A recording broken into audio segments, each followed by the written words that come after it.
Raghu, I don't know. I mean, these don't look like the kinds of conditions that would force the Fed to pivot. I mean, the VIX is practically asleep. S&P's above 4150. Employment seems pretty tight. And now the bank crisis, Jamie Dimon has said this phase is over. What does this mean from a broader perspective?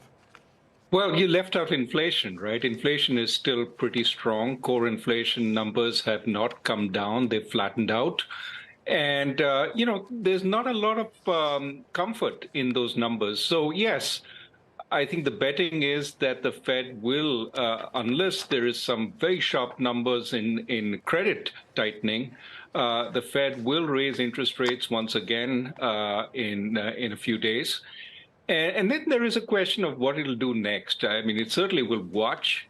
The economy is slowing. We saw the first quarter numbers. Now, some of that was inventories, but there is certainly some slowing in investment. So it's going in the direction the Fed wants. It hasn't told on the labor markets yet. They seem very tight, especially in the service sector. And that's what the Fed would like to see more slack in. So, I think it's it's probably going to be a dovish hike. It's probably not going to be a hawkish hike, but the Fed is certainly going to say it is still worried about inflation. So, Raghu, what's more important at this stage? Is it more job losses, though you don't want too many job losses, or is it for the tightening of credit conditions that Powell said that he was expecting would happen and would do the job of a quarter or a half point hike? Do we need to see evidence more of one or the other? Well, you will see loan officer, conditions coming in, and that'll give them some sense of what's happening on the credit tightening. Now, it's not showing up in the aggregate numbers as yet. You're not seeing the slowing that would be consistent with loan officers now getting really worried and tightening credit conditions. But we know it's coming.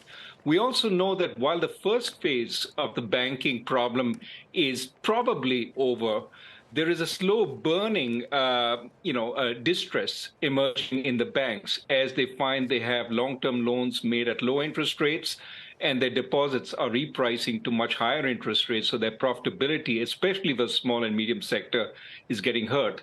They also have commercial real estate loans on their balance sheet, which are going to start, turning down as they start coming up for renewal. So there is a worry about bank balance sheets. There is a worry about slowly tightening credit. It's not going to be enough to make the Fed sort of stop and say, we're done, and we're going to start cutting interest rates, at least for a while. And so my sense is the Fed has to watch.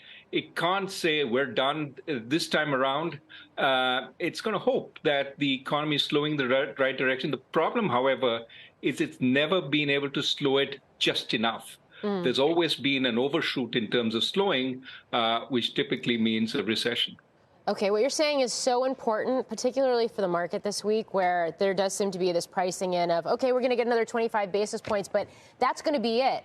And if I'm listening to you correctly, it sounds like maybe that's going to be it. But that doesn't mean that Chair Powell is going to put it on the table that they've paused. In fact, he might put on the table the possibility of another rate because they are data dependent and inflation is still too high. I think that's exactly right. That's what he probably will do. He will not shut down his options for another rate hike. He's going to leave enough room, if not in the statement, certainly in the conversation he has afterwards, the press conference. He's going to leave enough room for potentially another rate hike if things don't slow down. But yeah, it's going to be a dovish statement about the rate hike relative to previous statements.